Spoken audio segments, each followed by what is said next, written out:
Welcome to Dixon Place. Welcome to Experiments and Disorders for the Hot Festival. I'm recording now. Whoa, no. Alexa, could you turn off my air conditioner? First, let me see your gun. Good. Come on. Oh, they're good. So, Tom, saw you at a Pride protest. The media isn't really reporting on the peaceful protests anymore. It's been amazing. Since the last time we did this, I've actually seen you in the flesh. Black Lives Matters, Reclaim Pride, or Queer Liberation March. I've seen very few people these past 4 months. Yeah, it was great to see you. Welcome to Experiments and Disorders. Thank you for tuning in.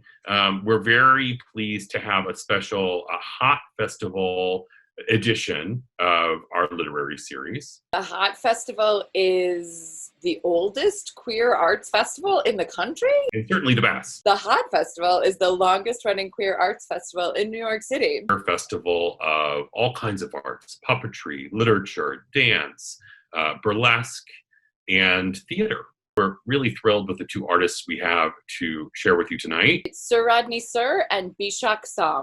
Normally, we would be in the lounge in Dixon Place, where we can't wait to be again, to welcome you back into Dixon Place, where we can share our literary series in person. But in the meantime, we're thrilled to have this opportunity to share these artists with you through DPTV. All the artists at Dixon Place get paid. Normally that's supported by the nonprofit bar. Since we don't have the bar, make yourself a drink if you like. I'm a teetotaler, so I have some iced tea today. And try to support our artists. I know Bishakh has 2 books out right now. The Hot Festival is supported with funds from the New York City Department of Cultural Affairs and the New York City Council. Welcome, Sur Rodney and Bishakh. It's my great honor and pleasure to introduce our first author. His name is Sur Rodney, and Sur is such an iconic and important part of our downtown community. Not only is he an excellent writer and artist, but he also is very generous and, is often present in person at so many of our events. Sur Rodney is an existentialist wearing a surrealist hat, is enigmatically recognized as an archivist, curator, and writer. Published work by or about him can be found in The Road Before Us, 100 Gay Black Poets, Fire It in My Belly, Radical Presence, Black Performance in Contemporary Art, Black Gay Genius, Answering Joseph Beam's Call, The Outlaw Bible of American Art, Art AIDS America, and Stonewall Riots 50 Years Later, among other periodicals, books, and catalogs. Currently, he has been writing a series of short stories inspired by his muse, Phillip Ward. Please join me in welcoming Sur Rodney. Hi, Sur Rodney here. This is a little experiment here. I've kind of set up here to do this reading, and I brought along my audience here with me. I have Leather Duck, Fluffy Duck. I don't have a name for him, but you can see he has quite a large penis, and his pink friend. Anyways, that's my audience, so I'll feel like I have someone to read to since I can't see you because this is only a video. But I'm going to read here something that I started writing in April. I'd started a relationship about a year ago, and in mid-March we were separated because of this COVID pandemic, kind of sheltering in place, as they say, in isolation, but we talked on the phone every day. And I took a lot of things that came out of our conversation and put them into a kind of calendar of short stories. Well, not really short stories, but little missives that happened that I thought about from day to day. So I'll read the first 21 days that should go pretty quickly. So let me get right to it here. Okay, so here I am. I don't really like reading my own stuff, but I'll try and we'll see how it goes, okay? April Fools, how about that? April 1st. He stimulates me visually, creatively, intellectually, and erotically. How about that? April 2nd. As a creative being and producer of artworks, I never abandoned my art making, but chose to make it my private pleasure, closing in on 4 decades. I now have a muse that's changed all that. What makes loving him like the best of my relationships has me examining not differences, but similarities. In the best of my past relationships, my creative energy has been engaged in creative collaboration and reflected in my inspired gift-giving of artworks and artifacts. As is today my pleasure beholding to the inspiration my newfound love unknowingly feeds me and its effect on my creativity. My desire in being creative and making art, a fiery desire.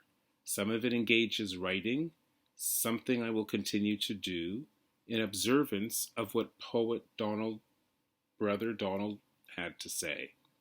Sit down and do your writing. You can leave microbites of your living to be deciphered by people who love to love you, who hated to hate you, and who hated to hate you and loved to hate you, loved to hate you and hated to love you, all out of fear and no damn choice. Donald Woods, 1958 to 1992. How about that? April 3rd. He's not used to getting the attention he gets from me. This surprises me. Has no one ever recognized him fully for what he has to offer with his clothes on or stripped bare by his bachelors, even? He thinks he's not that big of a deal. He's modest. I like that. I remind him often. He is a big deal. I'll be his Mr. Right now until Mr. Right comes along. I'm not possessive, just lucky. He's flattered, of course. Mutually feeling amused and amusing. My email salutations read, your loyal frisky puppy wagging his tail. How about that? April 4th. He loves duck. Any way he can get duck. Looks like a duck, walks like a duck, talks like a duck, quack, quack. Frisky puppy that I am, I wanted to give him some ducks. Wanted to gift him some ducks. I found 2 or 3 I'd had hidden somewhere. Pewter duck on a bookshelf, rubber duck perched on the tree branches at the foot of the bathtub, beside the dried rose petals, and photo of Jeff and I performing a score composed by Dick Higgins at Justin Church. Couldn't recall where wood duck was stuck. I'd once thought of covering it in duct tape. Wood, duck, ducked. Days later, while sitting in the confines of my studio, at the ceiling height of my penthouse, closer to heaven, sat wood duck, stuck next to the cremains of a former lover. With the aid of a child's chair that once belonged to Ochichi August Moon, I was able to reach the wood duck and complete a trio. Illustrated, collections in the order they were inspired or acquired. Wood duck, rubber duck, pewter duck. How about that? April 5th. Dream. I venture uptown to present him with a gift wrap package. He's enamored of my gift giving, excited to see what I had to offer. A standard UPS delivery worker's uniform. My offer inspired a conversation we'd had earlier. My offering perfectly fit his burly build. He's standing before me now, fully attired. His lure brings me to my knees before him.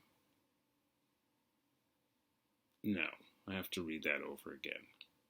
He's standing before me now, fully attired. His allure brings me to my knees before him, saying, "It's against the rules." What rules, I protest? The UPS rules. It shows up on my tracking device before delivering any package. How about that? April 6th. In the time we had together apart for social distancing, I amuse myself and consider finding one line from each of his 7 poems included in a small edition of 7 by 7 he gifted me on one of our dates. What resulted inspired a new poem that I call it 7 Heaven. In chronological order of their placement, this is how it's stacked. Hold their tails inside a golden bath of wanton desire, dope the resolution of our games, an anxious slobbering desire for the feasting of flight. I spill to feel you, grasping the pleasure of being, and all it reveals. How about that? April 7th. After the experience, why not try doing something with one of my poems? I'd gifted him a chapbook of my poems, dedicated to a lover I'd in my early 20s 4 decades ago. This is how it reads. And all my worlds this time past and now, the ink releasing from its vessel, I sense the rhythmic sounds of his desire. I want this one to last forever. My dreams fly away at their flight, longing, seductive. We're wondrously lost in a homosexual heaven. How about that? April 8th. He's certainly one to rhythm on a Steinway, his best friend. I'm imagining him pounding out a tune on his piano, having me think of the rhythmic sounds of his desire, line in my poem. No puppy treats while he's fingering a Steinway keys or pumping foot pedals. He has a fondness for piano raconteurs, one of them being Demand de Galas. Love her as a soundtrack, background music to whatever it inspires into whatever I'm doing at the time. In concert, I'm excited more by Nina Simone or Laura Nero for an experience. He's mentioned acquiring tickets. Puppy's happy. Maybe he'll allow me to sit on his lap. How about that? April 9th. A lot of sorting boxes and papers today. Texts for publications, presentations and lecture notes, transcripts, audio tapes, correspondence, performance notes, small edition publications, sketches, photographs, small original artworks, postcards, event programs, flyers, posters, periodicals, and among all this, a notepad with a sketch along its left margin and a text at its letterhead that reads, "He shall not allow the fear of going mad make us keep the banner of imagination at half-mast." André Breton. What more ideally and appropriate suited for his desk? What else but with a man who holds a collection of quill feathers, one of them used in his design for a tattoo on my inner right forearm, a companion to For the Feasting of Flight, a line from his poem Let Me Feel You, tattooed on the outer forearm, exposed when I lay the tattooed feather over my heart. How about that? April 10th. We've been in telephone conversation in basically 12-hour shifts, roughly 9 a.m. and 9:30 p.m. We talk about our hopes for the day and what we've accomplished or not. Never matters. We just talk about everything and anything for hours, together apart. We've often talked about our respective habitual oatmeal breakfasts. Mine, quite simple, steel cut oats ground into oat flakes in our grain mill, cooked with a pinch of salt, garnished with grated ginger, pumpkin seeds, and honey. He's much more gourmand with his preparations. No surprise there. His preferred cooking oatmeal recipe? Oats, 1/4 to 1/2 cup of oats, butter, salt, 2 tablespoons of olive oil, 2 cups of water, bowl, 1 tablespoon of MCT oil, 2 tablespoons of passion fruit pulp, ginger freshly grated, cayenne pepper, cinnamon, nutmeg, molasses, strawberries, or apple, banana, clementine, pear, raspberries, etc. Whisk, 10 to 20 grams protein powder. Instructions. Boil 2 cups of water in teapot while preparing fruit, and filling bowl with fruit, grated ginger, MCT oil, molasses, and spices. Stir together, set aside. In pot, melt butter, then add dry oats. Stir until toasted. Add hot water, stir, add olive oil, stir and boil for 20 to 30 minutes until thick and creamy. Remove, add protein powder to oatmeal and whisk mixture well until creamy. Add to fruit mixture in bowl, mix together, eat. How about that? April 11th. He delights in chocolate chip cookies and fruitcake. He rates them. I won't tell what he suggested doing with a Jacques Touré chocolate chip cookie, conveniently available around the corner, closed. It is considered non-essential during our current pandemic. He had no intentions of, no, likely not what you're thinking. He was more creative. His ever-generous offer to share, for our mutual enjoyment, a chocolate chip cookie. He's describing in intricate detail what's required for our participation in the feasting. This has my already overactive imaginations soaring into flight. Just when I hear his voice say, how about that? April 12th. I'd asked him to have sex with a stuffed toy at my bedside. He responded with nothing more than a simple no. His no was spoken so definitively it startled me. He wouldn't have sex with my stuffed toy? This from a man who would get blowjobs between moving subway cars? No, not me, some other guy. Although thinking of what he looked like back then, I might have dared. Taken aback by his firm declaration, it's not like I was expecting him to perform on the spot. He could have taken it home and performed without an audience. I tried a polite plead. His response was the same. Why did I want him to sleep with my stuffed toy anyway?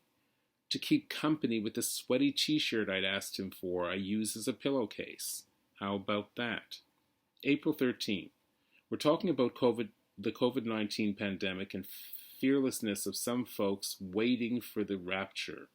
This is an eschatological concept of certain Christians, particularly within branches of American evangelicalism.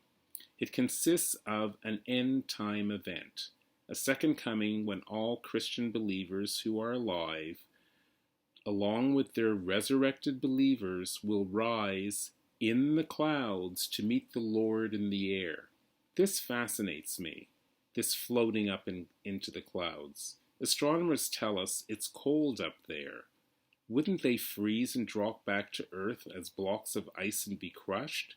Why would anyone want that? His response to my resolution? You're a riot. How about that?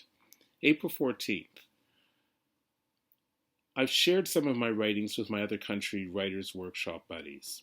We're a group of Black gay writers who meet bi-monthly on Google Hangouts and share our writing. They were impressed with my poetic phrasing and disclosures in A Story About Clouds and Feathers, a short story I'd written. The story ends with the telling of a poet I have relations with. He designed the tattoo on my forearm.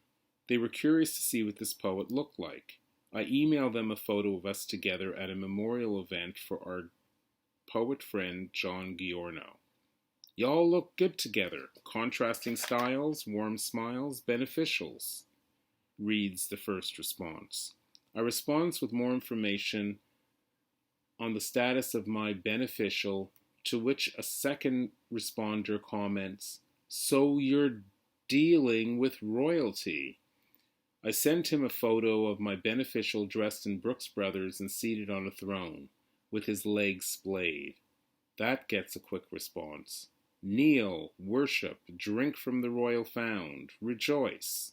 How about that? April 15th. He's my muse. He inspires my will to create. Artfully, we're not friends with benefits. We're beneficial friends, aren't we? I thought that a really novel concept. Or was it? I Googled it to see what there was to discover. A beneficial friend is someone you can make out with and still have other friends. You can confide with them in them with stuff, albeit, and importantly, you also have to trust them. I would add, love them and keep them happy. I then read on to discover a beneficial friend today is used among teenagers and sometimes with adults. How about that? April 16th. He's at the piano again, tinkering on it now. He emails a picture of teddies piled on the chair behind where he sits at the piano. He refuses to sit on them. I suggested they'd make a comfortable cushion for his chair. He brought them out from suffocating in plastic bags stuffed in the back of his closet. To show me, he takes a digital photo. His reasoning for not wanting my teddies, let alone having sex with them, because he had 2 trash bags full of his own. Teddies need contact, not abandoned in trash bags in the closet. How cruel. He's hardly convinced. Mine at least have orifices. His didn't. I already explained why I thought to ask him to pleasure them in the first place. He'd also refused to sleep with his. Why? Because they'd likely be kicked out of bed and onto the dusty hardwood floor.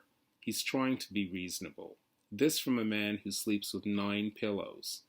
Do the pillows get kicked on the floor of the heart?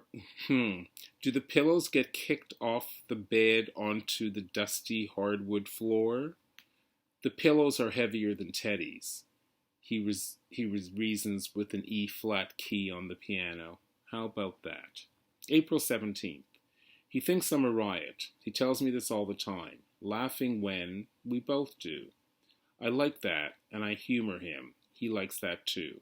For example, food comes up a lot in our conversations, and he's a lover of dining at particular restaurants. I ask him if he cooks. He admits he doesn't. He only makes soup. Soups? And soups? Only soups? I'm interrupting him. Soups are at the top tier pleasure any gourmand will tell you. A notch above any sauce and 2 notches above dessert. 3 of the most important and most often discussed in the world of dining pleasures, and certainly most exciting part. Soups are the height of what real gourmands love to discover. Soups are the most delicate and savoring portion of a meal. Preparing the palate for what is to follow. There are miles of books weighing down shelves around the globe on the mastering of and protection of recipes for soups. All hail soups as the most important order, as soups will introduce the palate to the flavors and the sauce served with the main course and the surprise of a dessert. Soup set the mood for everything that follows. As a meal in itself, soup with a cracker or a crust of bread can hold a meal. A good soup soothes the soul.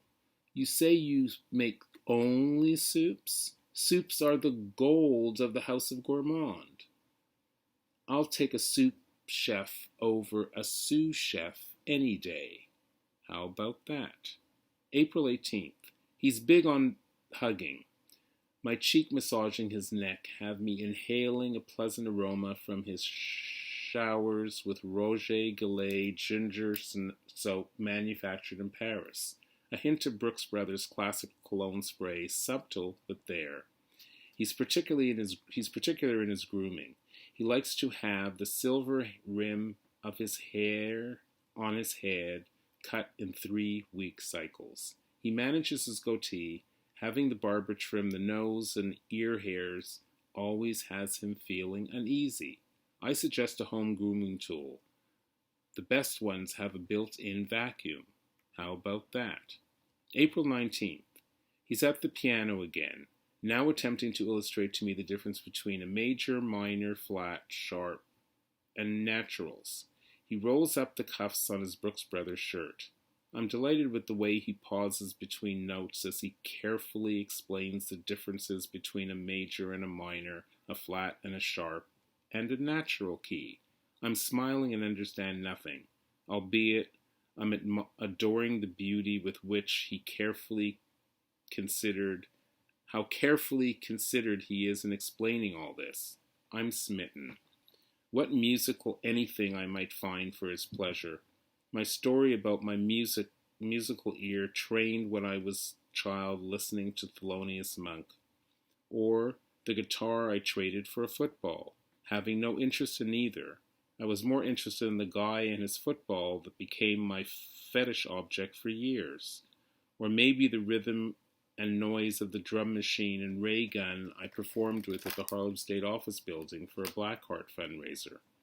My thoughts are paused when I discover a miniature jingle bell. Ding-a-ling-ling, perfect for the semblings I've been constructing for him for weeks now. How about that? April 20th. As two homosexuals having lived through the late 70s and early 80s in New York, we've had our experience with clubs and bars that catered to our flock. The Mineshaft, 1976 to 85, a members-only BDSM gay leather bar and sex club, an essential part of New York City's men-only sex scene, priding itself in being uber masculine. Located in Manhattan's meatpacking district in Greenwich Village, it was gritty, dirty, the epitome of sleaze, and probably the most popular and notorious gay club in history. Dandy as I appeared back then, the venue would never have let me cross their doorway. I was certainly acquainted with several of its members, one of them my roommate, Tim Greathouse, another one, a dear friend, Annie Sprinkle, one of the only two women allowed. Instead of having a what to wear dress code, the Mineshaft had posted a what not to wear, with the option of checking your clothes at the door. If the doorman approved of your dress, you paid admission fees based on membership. The non-members and guests of members were issued a temporary pass with house rules. Some members' passes didn't have their real names, but rather nicknames to protect their identity. Well known to be difficult to get into, celebrities Mick Jagger and Rudolf Nureyev were blocked and not allowed to enter because they did not respect the dress code. Rainer Werner Fassbinder, Rock Hudson, and Michel Foucault got in. I never needed the Mineshaft to indulge my sometimes twisted proclivities back then.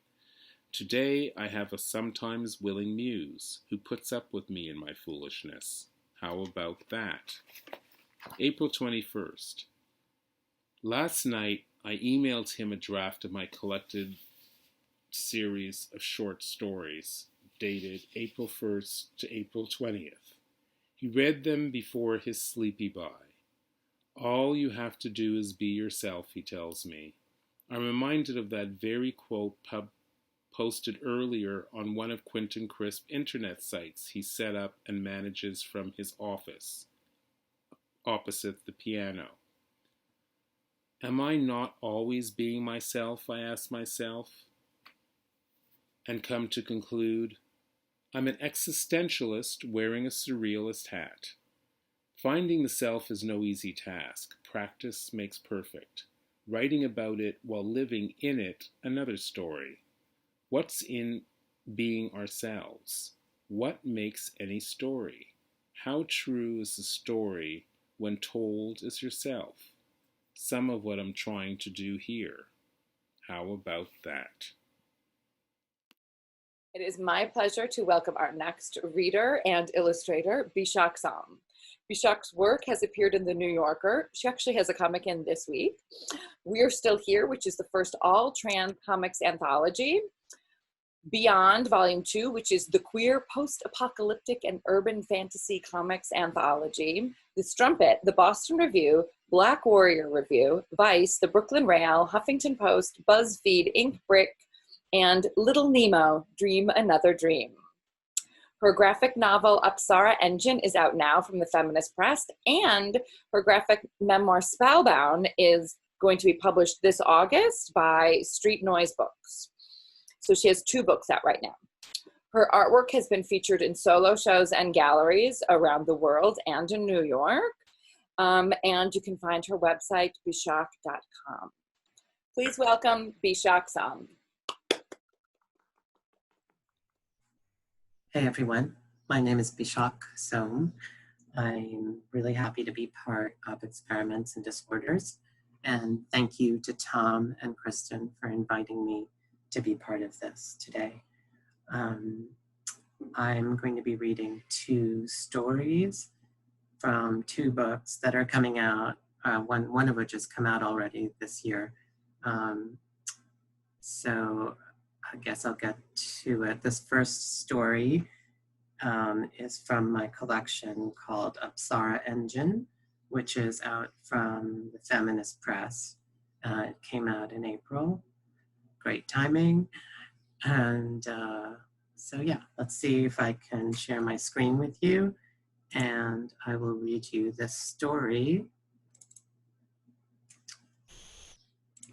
So there is the cover of the collection called Apsara Engine. It's 8 short stories in a graphic novel comics format. And the story I'm going to read today is called Come Back to Me. We bought the house 2 years ago. We'd been saving money for a while, cutting down on fancy dinners, buying shoes on a whim, taking cabs and all that. But James's parents helped us out with the bulk of the down payment. It was a godsend. Summers had become so hot in the city, and we'd been spending most weekends at the beach anyway, at a rental with friends. One weekend, James said, "Yeah, well, we're not 25 anymore, are we? Maybe it's time to get our own place." We'd set down roots in the city, but we both loved the ocean so much and wanted to be closer to it, to feel, I don't know, more to it, I guess. Poor James. He'd grown up in Maine, near the ocean, and was always looking to get back to it. I'd never really spent much time by the water until I met James. I was too busy with Friday night mojitos downtown and weekend brunches on Smith Street. That all seems like another life now.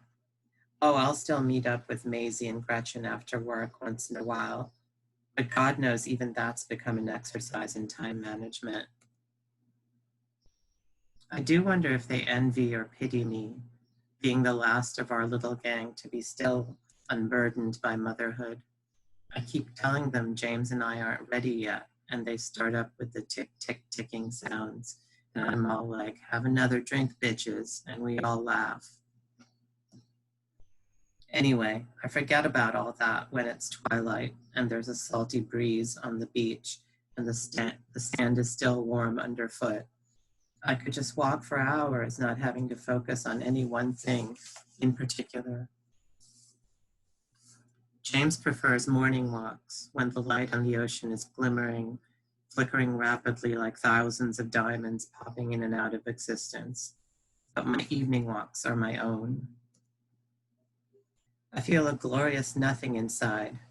No mindless mental chatter, no internal dialogue, a great absence of this and that.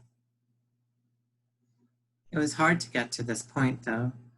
Time was when I'd come out for my walk and still be thinking about Sunday antiques shopping, or who to invite to James's birthday party, or how James had seemed more stressed than usual, and on and on.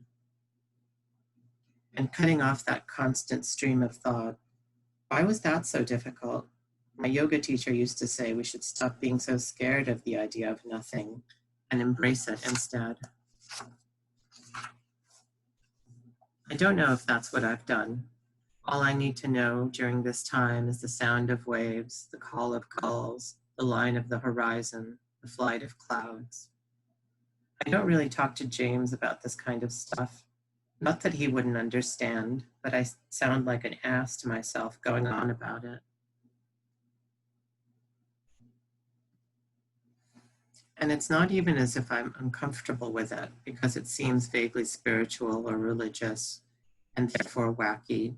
It's more a practical matter to me to be able to feel a calm. James would say I was really starting to shed my old skin talking about walks on the beach this way, which is fine by me. At least I'm not hanging around at singles bars anymore. Haha, James would say the very same thing.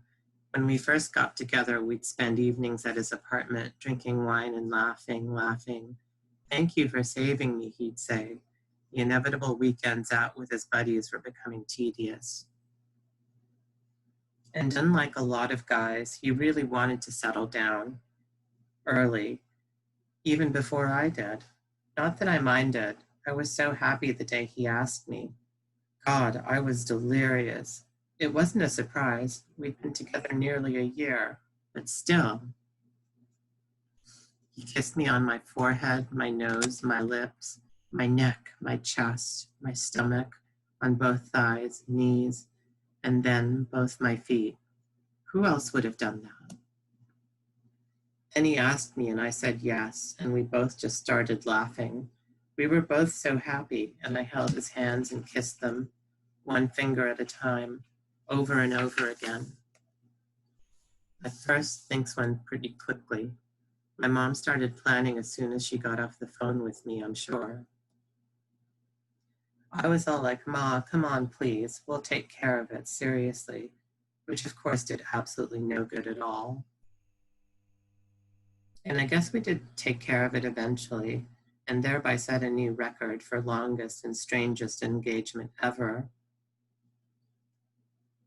It's good to be able to laugh about it now. It wasn't so funny back then.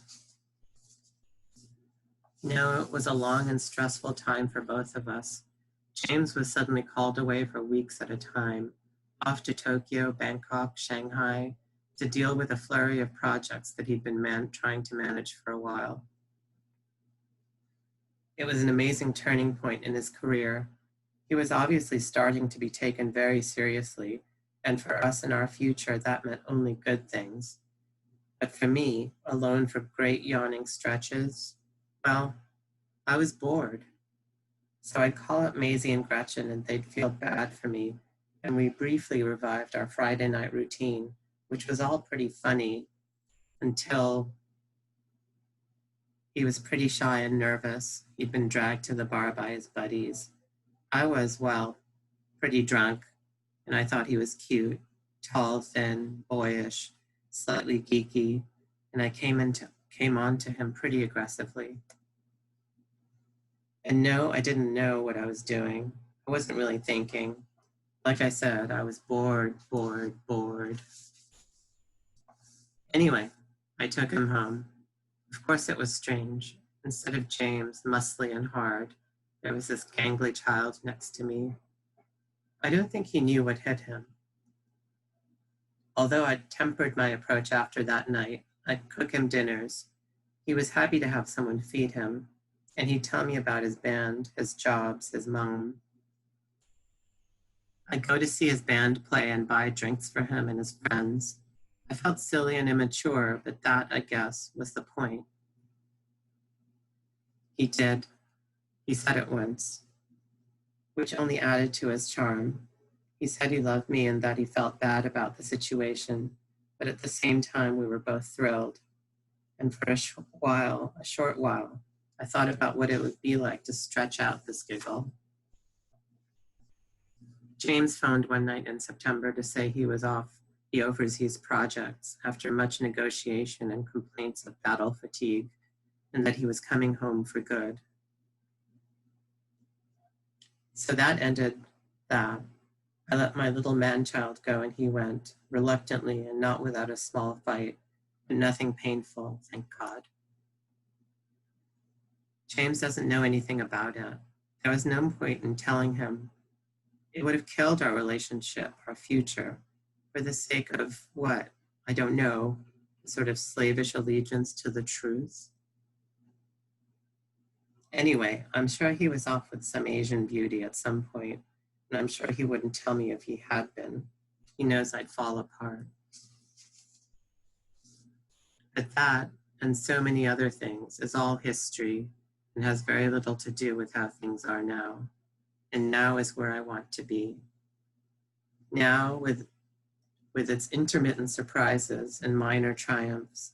Now with an eye to tomorrow, this weekend, next summer, full of lots of little nows.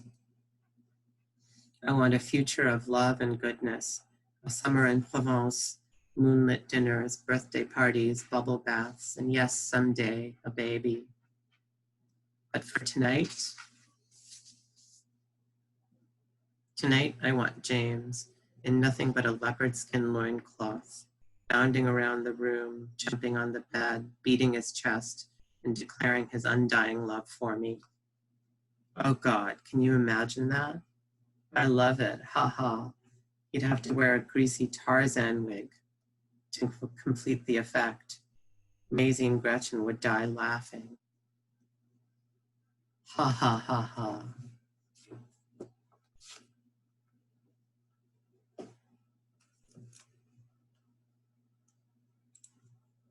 So that was Come Back to Me from Sur Rodney.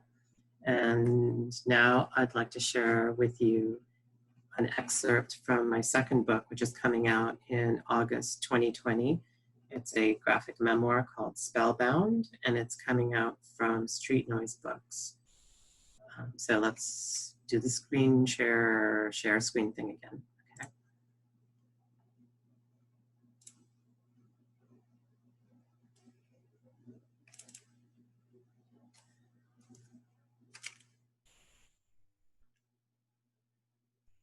Let's see if I can't get this right. Okay, I think this is it. Here we go. Hang on, all right. Okay, so there is the cover of the book, Spellbound. And here are some short excerpts from it. Knives. So then he says he's cutting off our health insurance, just like that. And I'm like, what do you mean? And he's like, well, you're all young and healthy. You don't need to go to the doctor, do you? And I am aghast, absolutely dumbfounded.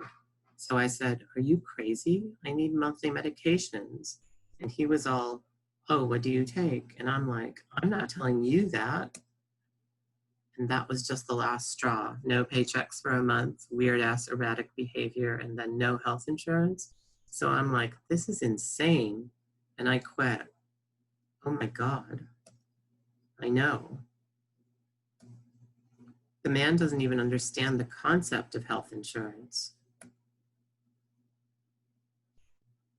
And he's a fucking sociopath.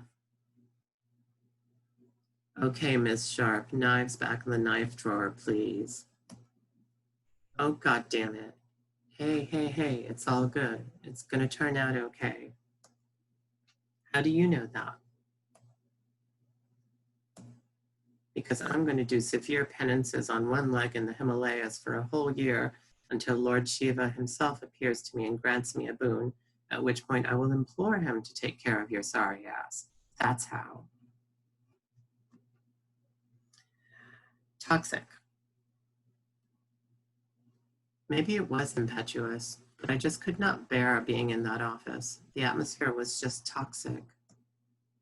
And you know, I'd been thinking about leaving anyway for a while. It just took one incident to give me the push that I needed to actually do it. What? I know, it's foolish, but I felt like my life was coming to a crisis point. And what? Well, I have some savings from my dad's estate, and my aunt left me some money, so I was thinking I'd take a year off, and no, don't laugh. I thought I'd work on that graphic novel I was telling you about. I've got like 120 pages done already, so if I can get 80 more pages done, it'll make a nice book. And at the end of the year, I'll send it out to publishers and see if anyone bites. I could do some freelance graphic design or illustration too, or architecture if I need to, but who knows? I could imagine it, actually do something I'm good at and that I like doing. And if the book takes off, then I don't know, it could be a whole new beginning. You know, I feel like everything, all the anxiety and craziness and death, it's all led up to this, to doing something meaningful. What? Well, thank you for the vote of confidence. Day one. Day one of my new life post-architecture. Feels weird to be not on the F train at this hour. Ampersand is thoroughly enjoying my late start to the day. Day one also of austerity measures, which means a cauliflower stalk, beet greens, broccoli stem, and potato curry for lunch. A strong cup of PG Tips with milk and sugar, and I plunge into work. I can't believe it, 8 straight hours of drawing. Fiddling around for a soundtrack to my new workday, I put on the BBC Asian network and settle into a Bollywood coma. Ampersand howls for his dinner starting at 3. I fend him off until 4:30. I wish I had a pair of noise-canceling headphones. 6:30 rolls around and I've penciled exactly 1 page. But a very nice page it is. A good day's work means I can treat myself to a leavings-free dinner, so baked macaroni with tomatoes, capers, eggplant, and caramelized onions. I'm going to get a goddamn Pulitzer for this book, Ampersand. Dust bunnies. Day 2. Luckily, I'd been doing thumbnails of this latest story on weekends and evenings while I was still at Chad's office, which means I can dive right into penciling. It's been so long since I sat down to work on art or comics, and this time I'm gambling that a concerted effort will result in a momentous life shift. It's still a little scary to feel like a fraud. Still a little early to feel like a fraud, but I'm sure that will come soon enough. I've got 1 more page penciled by 3 p.m. and decide to take a well-deserved cleaning break, seeing as so much stuff has accumulated around my desk, mingling with dust bunnies, ampersand fur, and orphaned lentils. As I'm putting old files and photo albums away, I come across the very first snapshot of me when I came home from the hospital. Early years. I was born in Addis Ababa, the capital of Ethiopia. My family moved there from India several years before, as my dad's job had demanded. Dad was a statistician. He worked for the United Nations Population Division and wrote 2 books on demographics, which are, to this day, still Greek to me. Mom worked part-time with the United Nations Women's Guild. We lived in an apartment block across the road from Haile Selassie, Emperor of Ethiopia and Rastafarian Messiah. My sister Subrata, who's 10 years older than I am, went to an English school in Addis. We were brought up by 2 Ethiopian nannies, Heli and Segi. I remember only fragments from our time in Ethiopia, riding go-karts with my sister, the taste of injera, Dusty Springfield and Nana Muscuri on the stereo, the sweet smell of Segi. I attended an English kindergarten. Subrata was off to boarding school in England when she was 12. My folks told me I spoke Amharic as a toddler, though I only remember a couple of words now. Leba, which means thief, and Dinnish, which means little. Subrata came back to Addis Ababa during her school holidays. We'd play cardboard records cut out of the backs of cereal boxes, build Lego houses, and read comics. When I was 6, revolution broke out in Ethiopia, which forced the UN to resettle us in New York. I don't remember that move, but it must have been pretty momentous for my parents. For the first month or so, we lived in the Roger Smith Hotel on East 47th Street, subsisting on Asian fried chicken takeaway dinners. Good evening, young miss. How are you finding our fair city? Eventually, we found an apartment in Waterside, a strange complex of 4 towers clad in red brick, atop an elevated plaza overlooking the East River. Do you like the view, Betty? My parents enrolled me at the United Nations International School, which was conveniently enough about 50 feet from Waterside, which meant in later years that I could stumble out of bed 15 minutes before classes started and still be on time. I was put into a bilingual program for some reason. Half our classes were in French, half in English. Mon chat est noir et blanc et il aime faire des bonnes dessinées. Ah, mais c'est impossible, Angélie. Enfin, les chats ne savent pas dessiner. My classmates were from all over the world, Germany, Ghana, Guyana, Guatemala. My best friend in first grade was Yuko, who told me she housed a secret rocket in her basement that her dad would commandeer to the moon on weekends. And you can be Colonel Steve. Why do you always get to be Wonder Woman? I love the taste of her mom's nori rolls. In second grade, I made friends with a small gang of girls, Gregoria, Kaya, and Francesca.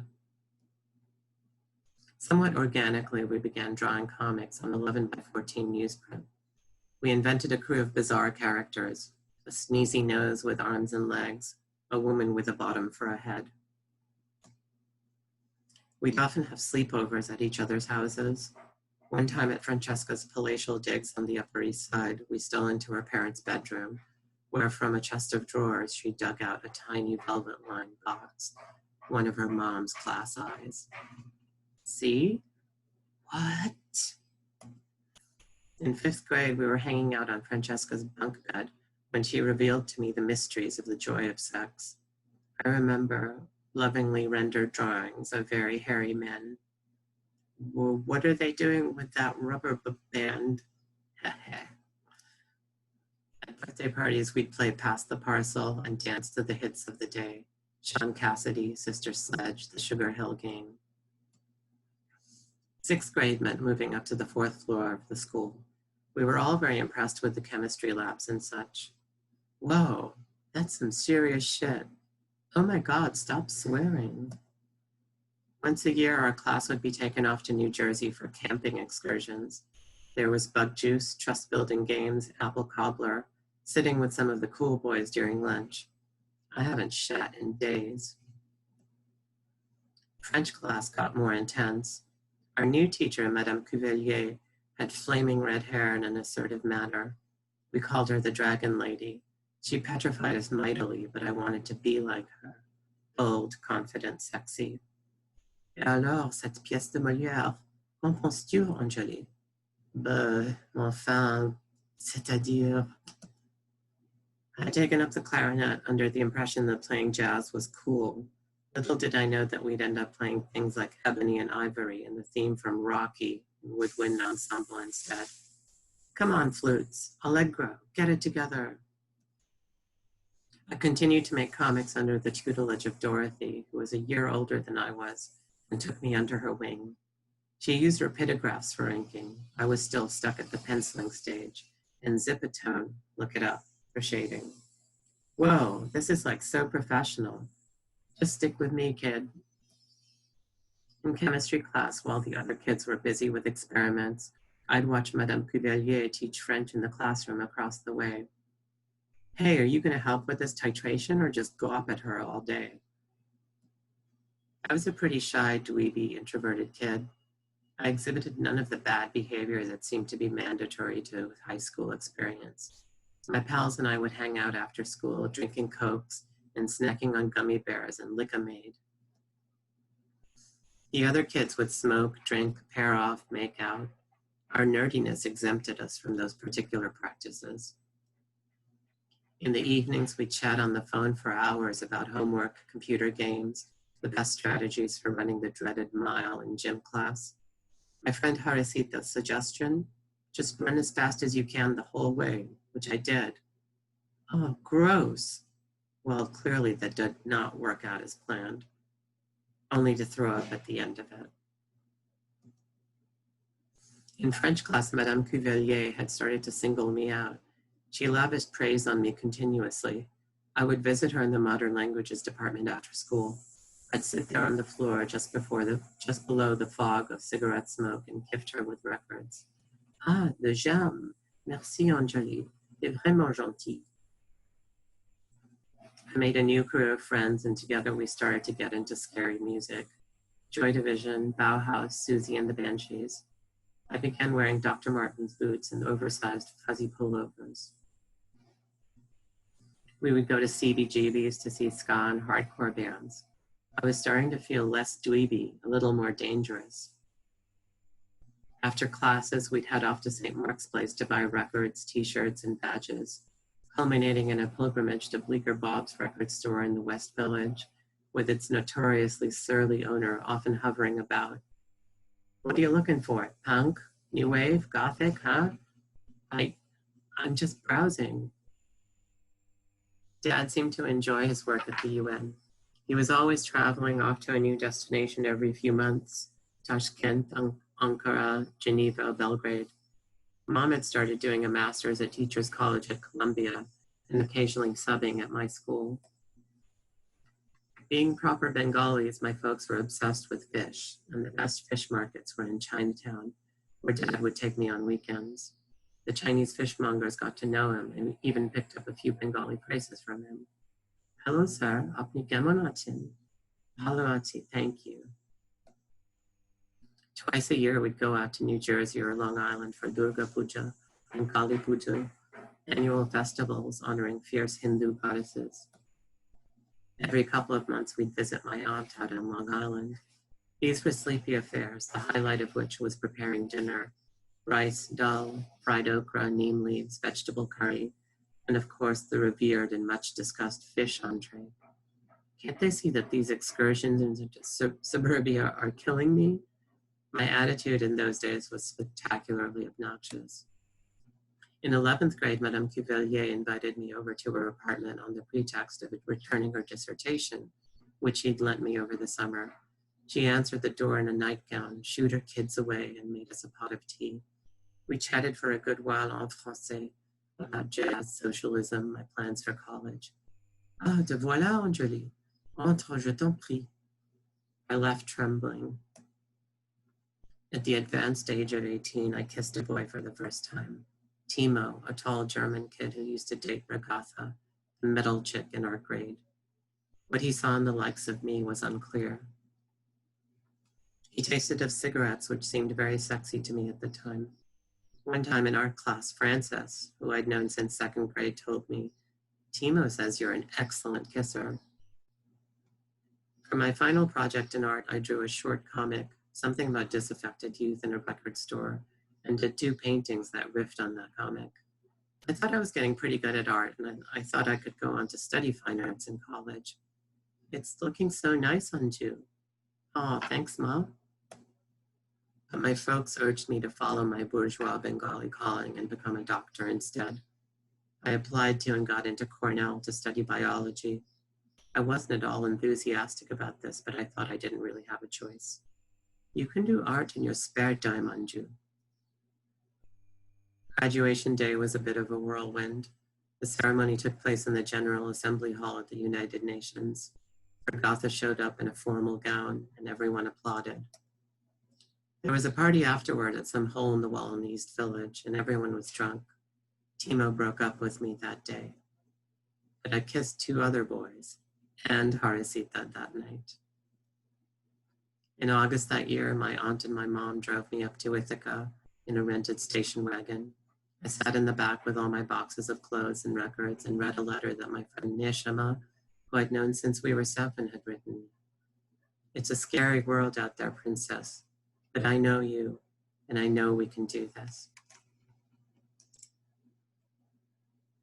So there you have it, an excerpt from Spellbound, which is a graphic memoir of sorts. You'll notice that I hadn't drawn myself in it, but was drawing another character named Anjali in it. She's my ambassador in this book. And if you pick up the book in August, you'll find more about why I did that and what that really means to me as a trans person. So anyway, thank you so much. It's been a pleasure to be part of Experiments in Disorders.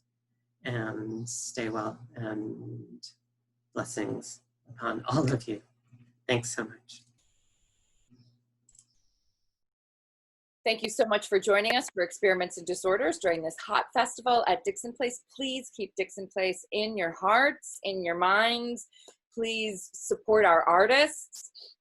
Please support Bishakh and Sur Rodney. Look up their work, buy their work. learn more about them. And thank you so much for coming tonight and spending this time with us. We really appreciate it, and we're looking forward to welcome you back to Dixon Place as soon as we possibly can. In the meantime, hopefully we'll see you at some of the marches and the protests that are going on. Stay safe this summer. Be careful. And have a great evening. Thank you.